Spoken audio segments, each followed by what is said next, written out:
नाज़रीन, आप देख रहे हैं लाजवाल और मैं आपका मेज़बान आशिक वानी। मैं इस वक्त ज़िला किश्तवाड़ के इलाका बोंजवा में हूँ और यहाँ हेडक्वार्टर पे बहुत सारे लोग जो हैं मुख्तलिफ़ कामों के लिए आए हैं। इनकी कुछ परेशानियाँ हैं, इनसे ही जानते हैं कि क्या परेशानी लेके जो है ये मीडिया के सामने हाजिर हुए। क्या नाम आपका? मोहम्मद इसाक। लाजवाल में आपका खैर मकदम है, क्या कहेंगे आप? आशिक साहब, मैं यही कहना चाहता हूँ कि हमारे बोंजवा में इस वक्त जो है कोई भी डिपार्टमेंट वक्त पे मौजूद नहीं है। दूर दराज एरिया है और दूर दराज एरिया होने के बावजूद उतना दूर दराज नहीं था, लेकिन अब जो है डिपार्टमेंट वालों ने इसको दूर दराज बनाया है। बहुत सारे ऐसे ऑफिस हैं जो यहाँ पे पहले खोले गए थे, लेकिन उसके बाद उनका कोई नामो निशान नहीं है।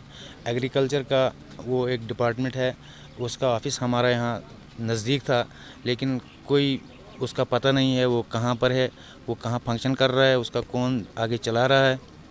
आजकल ज़मींदारों में जो वक्त आ रहा है, ज़मींदारी का वक्त आ रहा है, लेकिन इसमें किसी भी किस्म का हमें कोई दरख्त, कोई बीज, कोई भी किस्म की वो सुविधा हमें हासिल नहीं है। इसलिए हम गवर्नमेंट इंतज़ामिया से कहना चाहते हैं कि फिलफौर उनको यहाँ पर लाया जाए और गरीबों का जो मसला है हल हो।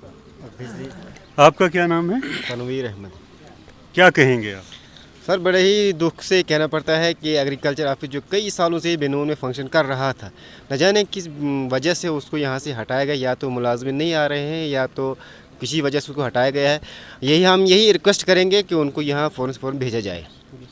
और स्कूल के बारे में यही कहूँगा कि क्लस्टर बेनून को जो है वो फिलफौर जो खोला जाए। बाकी शुक्रिया, हमें दीजिए इजाज़त।